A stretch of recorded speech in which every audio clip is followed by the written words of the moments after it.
Chapter 7. The protagonist continued on ceaselessly, trying in vain to outrun his grim mood. After a time, some of the scenery began to appear familiar to his eye. He only remembered bits and pieces of it at first, as if it were from a dream, but here and there, in an oddly named bus stop, in a rusted sign that hung slightly askew, in a peculiar winding of a darkened alleyway, there was a subtle sense of familiarity. He lived here once, long ago. He was sure of it. He allowed his feet to guide him, depending on muscle memory instead of making any conscious decisions. But after a few blocks, there it was. The protagonist found himself once again standing in front of a particular building that he was certain he had stood in front of many times before. It was made of tarnished red brick, with some vines of half-dead ivy crawling up the wall and around the windows on the ground level. From the street, he could see the third-floor window that he used to gaze out from when he was much younger. From this angle, it was impossible to see anything inside the apartment, other than a small section of plain white ceiling. A half-dead potted plant now sat on the windowsill in a painted vase. The light inside flickered slightly, implying that a ceiling fan was turning somewhere out of view. Memories came flooding back. If he closed his eyes, his mind could recreate every object that the apartment once contained. He remembered the layout of the rooms, the closet door with a squeaky hinge, the exact placement of the furniture, the small tear in the corner of the carpet. His mind could open the kitchen cupboards and reach for the mismatched glasses and half-eaten boxes of cereal. He could picture himself, sitting uncomfortably on the sofa with the 3 cigarette burns on its arm, bored and restless. He remembered days of extreme sorrow and loneliness, but also days where friends gathered to share their lives with him. He remembered sweltering beneath a fan during the summer and hanging tinsel in the winter. He looked over to the window of the apartment next door. It was dark. When he resided in this building, his neighbor had been a kind old woman who sometimes collected his mail and whose doorways always smelled of cinnamon and baking spices. She was undoubtedly dead by now. Her apartment long since rented to a stranger, her possessions sold off or distributed among her heirs. Nothing of the old woman or her life in her home remained. Whomever lived there now would certainly not even know the old woman's name. In his ears, he could hear the bothersome stomping coming from the children who lived in the rooms above him. They were no longer children now, and whatever stomping they did was done in another location. His eyes remembered squinting at the daggers of morning sun that had once crept through his window shades onto a pillow and woke him at daybreak. The protagonist approached the double doors at the entrance of the building and peered through the glass into the lobby. A familiar row of mailboxes was still attached to the wall. He remembered that he needed to jiggle the key in a certain way to open the box once assigned to him. Had that ever been fixed?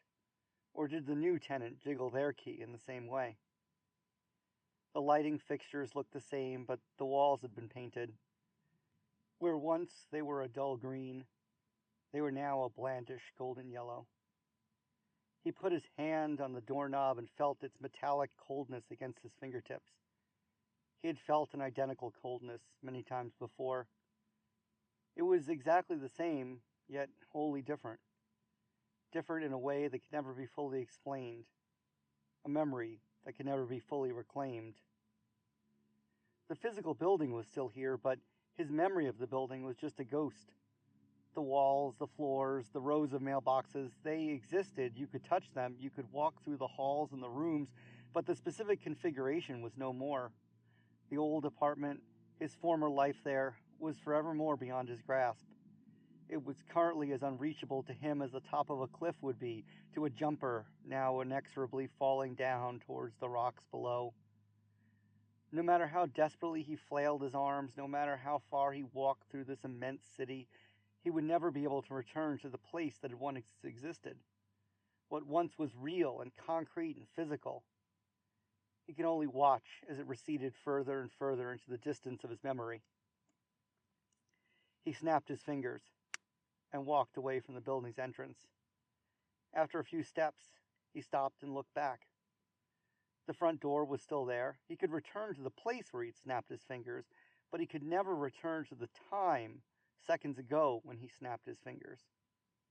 He imagined a world where that was reversed, one in which he could move effortlessly back and forth through time, but where, once you've passed a particular point in space, you could never return to it again.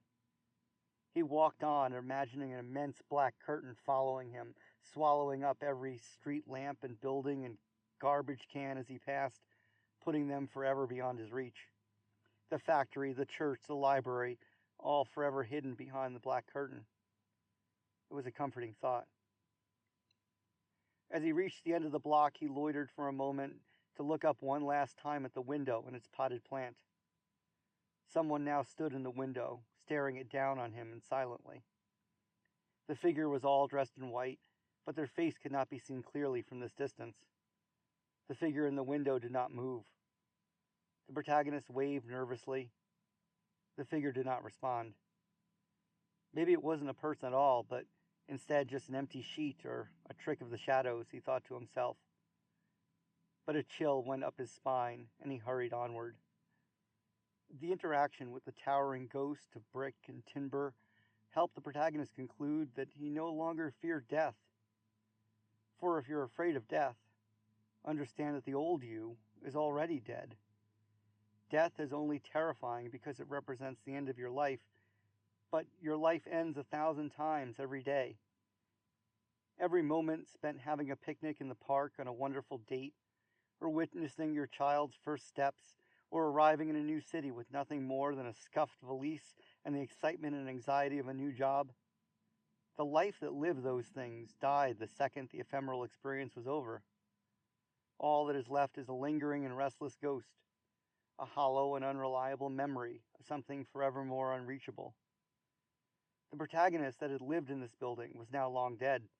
The objects and people that made up that life were scattered and gone. Even the prior chapters of his evening's walk were now forever behind him. Tomorrow morning, he would be born anew. An endless cycle of petty deaths and rebirths, an unrelenting series of small heartbreaks and momentary joys. And every day, every single day, something would happen to him for the very last time. Though there was almost no way to ever be certain what that something was until it was far too late to ever try to recover it. When was the last time he was carried in his mother's arms? What was the final question he answered on the last exam he took in school?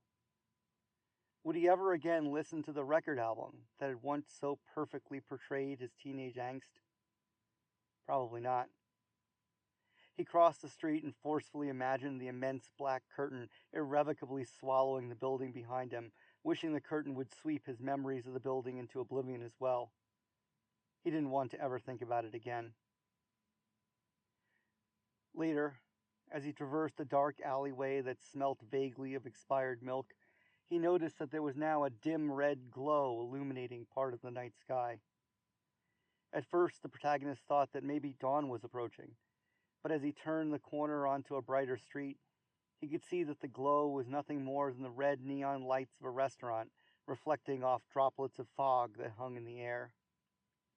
The low building was jacketed in chrome like a suit of gaudy armor, and its windows were framed with thin lines of neon. Wisps of mist rose like smoke from a blinking sign that read, "Third Circle Diner." Next to the sign was a broken clock, the hands all limply pointed straight downwards, but the words, "Open 24 hours," written below, obviated the need for any potential patron to know the precise time. The inside of the restaurant was bright and teeming with people. Behind the counter was a mural consisting of an oversized teacup nestled beneath a leafless and dead tree. The words, "It's later than you think. Maybe you could use some Java," were amateurly painted on the wall in cursive script. Just as the protagonist entered, a commotion occurred near the door as a few people rushed to assist the diner who seemed to be choking on something. There was nothing the protagonist could do to help, So he feigned obliviousness and sat down at the lunch counter. A waitress rubbed the counter with a soiled rag and wordlessly handed him a menu bound in cracked and yellowing plastic. He wasn't hungry. As he sipped from a glass of tepid water, he absent-mindedly picked at a stain on the menu that was probably dried and crusted egg yolk. Directly in front of him was a glass cabinet containing various pies resting on metal shelves that slowly rotated under harsh lighting. Most of the pies had slices cut out of them, and semi-congealed red and purple fillings were oozing out. He'd already had his fill of coffee this evening, and the protagonist thought it was unlikely that this place served bourbon.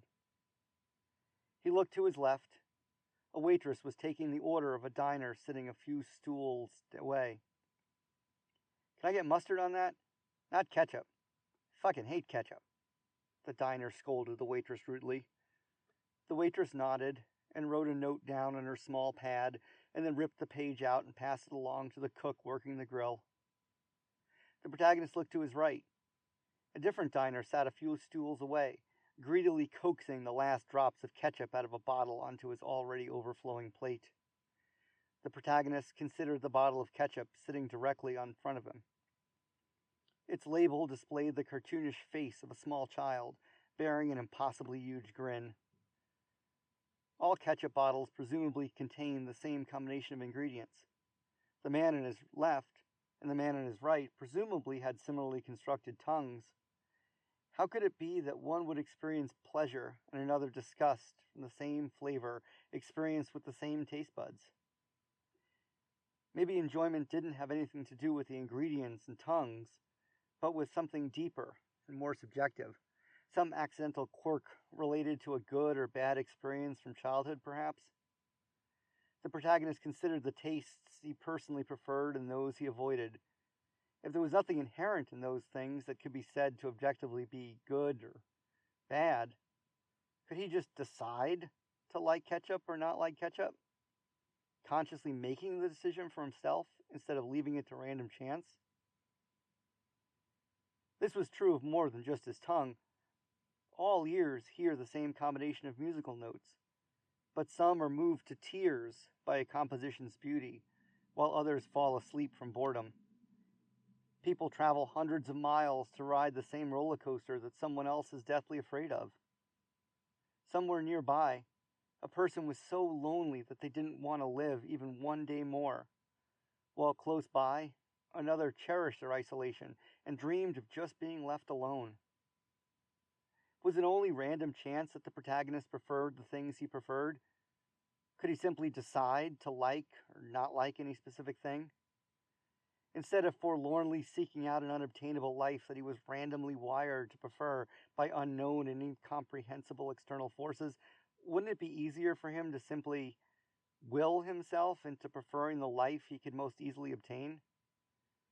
Could he will himself into enjoying the smell of raw sewage, into reveling at the swirls of reds and yellows contained in a pool of congealing blood as it trickles along a gutter? He closed his eyes and endeavored to vacillate back and forth between loving and hating the taste of ketchup. Amid the clattering of plates and the sizzling of flesh and the gnashing of teeth, a trio of vaguely familiar voices rose above the otherwise indistinguishable din of the diner's myriad conversations. "What's wrong with wanting eternal life?" said one of the voices. "It's pointless to wish for something that's impossible, Kirk. Just because you can contemplate it doesn't mean you can achieve it. There's nothing you can do to ensure that outcome, and failing to achieve your desire just makes you miserable," said a second voice. "Only undertake tasks you know you have the power to achieve. That's the path to a joyous and happy life." "That's a dumb answer, Fred," said a third. "Like usual, you arrive at the right conclusion, but for the wrong reasons. Here's the deal. If you live forever, you will eventually become nobody.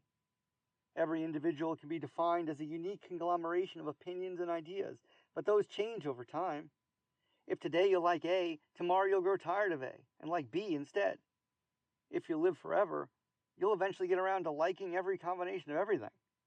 It would be like mixing all the colors of paint together. there would be nothing left to distinguish your particular color from anyone else's. If we all live forever, we'd all eventually be the same person, and then we wouldn't be individuals anymore. Ephemerality is a necessary component to individuality. You're a dumb answer, Bert, Fred retorted angrily. Individuality is something you define yourself internally. It's not based on what other people are doing externally. The protagonist opened his eyes and looked over. 3 of his old friends were sitting nearby, or at least 3 people he once considered to be his old friends. He remembered bits and pieces of many late-night gatherings, of smoking clove cigarettes, drinking scalding hot black coffee, and musing on the nature of existence. He hadn't heard from them for so long, though, that he had almost forgotten they existed at all. He was surprised to see them here, and more surprised to see them still together. The protagonist wrestled with self-doubt for a moment, wondering why this group was meeting tonight, without someone reaching out to invite him. Hazy glimmers of traumatic memories from childhood filled his head for a second. But he pushed them from his mind as feelings of loneliness and nostalgia got the better of him, and he went over and stood next to their table in hopes they'd recognize their oversight. The men were so engrossed in their conversation, they didn't notice him standing there until Kirk tried to flag a waitress down to refill his coffee. "Oh, it's you. You're still alive?" Kirk said flatly. "I am," replied the protagonist, "if only by luck. But whether good luck or bad luck, I'm unable to say." Kirk spoke while still distractedly waving at a waitress. "I can't speak for my companions, but honestly, I'd forgotten you ever existed at all." The companions nodded in agreement. "I'd prefer not to have ever existed at all," said a 4th man sitting alone in his own booth next to the 3. The man's head was face down on the table. "Shut up, Arthur, you depressing fuck. No one cares what you think," said Bert. Fred balled up a napkin and threw it in his direction. Arthur did not move, but sighed loudly. "Don't mind him. He's always like that," Kirk said, pointing at Arthur's table. "How have you 4 been? Have you figured out the point to existence yet?" asked the protagonist. "There's no point to existence, and that's why everything is horrible," moaned Arthur. "Nothing we do matters. We only make wrong choices. I hate my shrew of a wife. I hate my monotonous, unfulfilling career. These shoes are half size too tight. Day after day I'm miserable. No one cares. Soon I'll be dead, and even my miserableness will be forgotten in the mist of time. Yes, there's no point to existence, blah, blah, blah, but that's no reason to make yourself miserable. Just stop pouting like a petulant child and resign yourself to the fundamental absurdity of life," said Bert. "Once you do that, you'll realize that meaninglessness makes life easy, not hard. Take this bottle of ketchup here."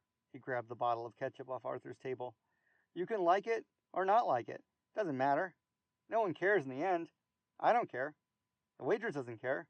Bottle of ketchup certainly doesn't care. So you might as well just like it, unless you don't want to, in which case, rid it from your life and stop complaining." He threw the bottle across the diner into a trash can. "Hey, I wanted that," moaned Arthur. He looked down despondently at the plate of dry and bland potatoes the server had just placed in front of him. "But taking that logic to its inevitable conclusion just leads man to laziness," interjected Kirk. "You need some guiding principle to look forward to, either in this world or the next, some tether to get you out of bed in the morning." "No, nothing," exclaimed Bert. "There is no meaning. There's no rules. Live in the moment. Get out of bed because you want to get out of bed. If you don't want to, stay in bed all day. The universe doesn't differentiate." "Man must have meaning to be happy. It is the nature of man," said Fred, "even if it's only self-defined, even if the meaning is arbitrary and manufactured." "Example?" asked the protagonist. Fred glanced about mischievously and pulled a small dollhouse out of his pocket. It was no bigger than the palm of his hand. "I'm ever so glad you asked," he said as his face contorted into a grin.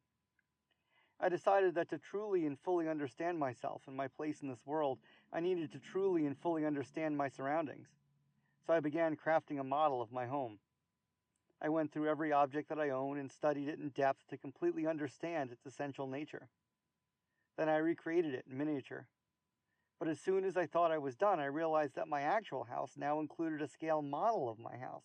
So of course my scale model had to include a scale model of the scale model of my house. That was more challenging, of course, because everything was even further reduced in size, but being accurate was of paramount importance, as I'm sure you can understand. So I did it. But then I realized that my house now had a scale model of my house that included a scale model of my scale model, so I had to build an even smaller model inside of that. And so on, said Kirk, in a tone that implied he had heard this story multiple times before. Anyway, I'm now 8 scale models in, working on my 9th. Look at this. Fred pulled out a jeweler's loupe. The protagonist peered through the magnifier into the windows of the palm-sized model and could see an even smaller model house sitting on the tiny table in the workshop. Through the windows of that model, he could barely make out an even smaller model house inside. That seems like a lot of work, said the protagonist. Well, yes, each subsequent model gets harder and harder and takes longer and longer and requires more and more precise tools. In fact, I calculate that if I make it to 12 models, I'm going to need a machine sensitive enough to move individual atoms around. I'm saving up for that right now. Kirk said, You're going in the wrong direction, focusing on the minuscule and the minute. You should be casting your eyes upward on the bigger and more infinite. You mean like a bigger and bigger copy of my house? Questioned Fred. I'll need a crane. God, you moron, God, said Kirk, waving his hands in the air above his head. Infinite, omnipotent, omniscient, omnipresent. The biggest concept of them all. Of course nothing in this world makes sense to us. We can't possibly hope to perceive the whole from our limited, fleshy perspective. It's like a two-dimensional being trying to wrap its head around the concept of a three-dimensional cube. Can't do it. It's only when you ascend to heaven you can see things that they actually are from that higher dimensional perspective. Is it possible to truly grasp the fundamental nature of existence? I'm sure once we get there, everything will be obvious, and that's why it's so important to... Fred waved him off dismissively. No. The concept of God is dead. It's too abstract and unknowable for the modern man. We can't live our whole lives hoping that all this absurdity will magically make sense after we die. We need something more concrete, something relevant to our lives here and now, something that we can control ourselves.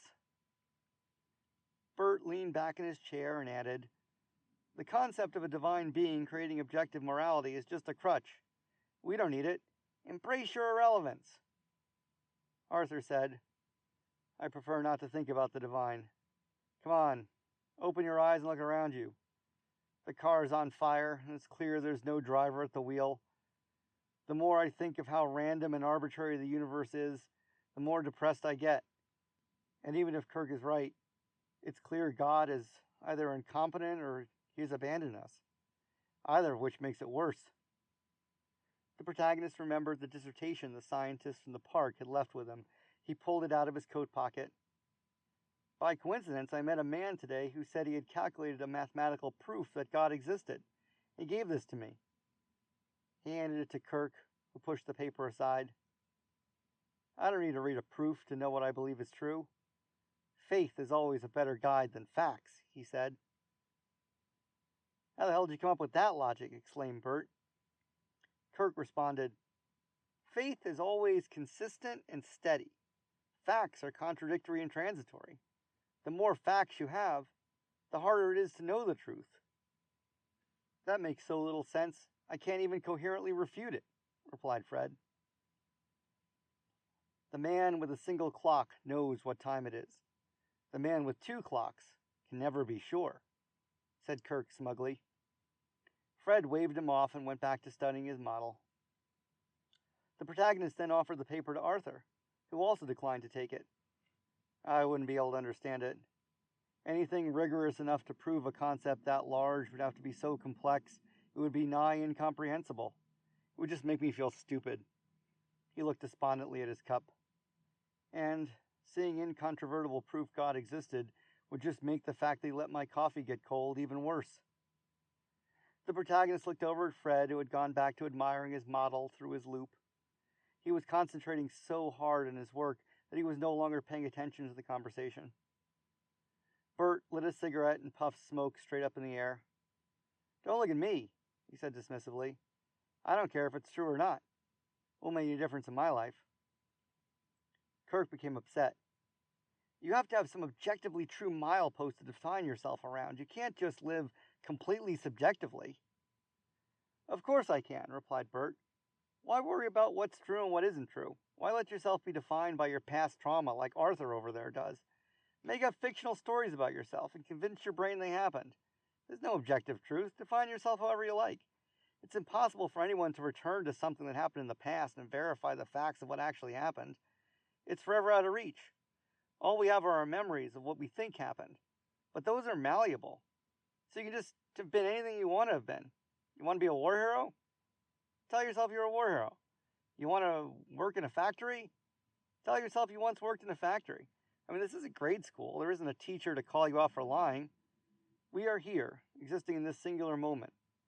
That's all there is. We will continue to exist from individual moment to individual moment, independent of any grander or objectively valid purpose. Is this in any manner that helps you enjoy the ride?" "That's absurd," remarked Kirk. "Yes, you're finally getting it," responded Bert loudly. "Or just put down your own milepost wherever you think is appropriate," said Fred, rejoining the conversation. "We know from basic physics that all coordinate systems are equally valid, so define your origin point in a way that makes you the person you want to be." He picked up a salt shaker and put it down at the end of the table. "Imagine this salt shaker is my milepost. If I put it here, the location of my model house is defined as 6 inches to the east of the milepost. But if I put it here," he moved the shaker to the other side of the table, "then the house is defined as being 6 inches to the west. But no fundamental truth about the house changed at all, only arbitrary choice of where to stake the milepost changed. Now, if you'll permit me to rotate the table 45 degrees, you can see that, yes, but while that logic certainly applies to physical space-time, it doesn't apply to abstract concepts like morality or ethics," interrupted Kirk.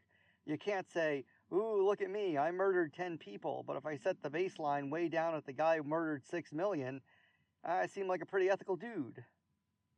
It's basic math. It's a fundamental symmetry of the universe. You can't say it only applies to a certain subset of reality. It applies to everything." "We are all terrible, unethical people," moaned Arthur. "You, me, what's his name here?" He waved dismissively at the protagonist. "No matter where you philosophers set the bar, everyone's still immoral. It's the nature of mankind. No matter what concept you use to try to excuse humanity's abysmal behavior, it's still just an excuse. And setting the bar lower and lower only encourages people to try harder and harder to get under it. What's the point? Life is a game where no one is keeping score," said the nihilist. "Wrong. Life is a game, but God is keeping score," said the deist. "Wrong. Life is a game, but our will sufficiently empowers us to keep the score ourselves," said the existentialist.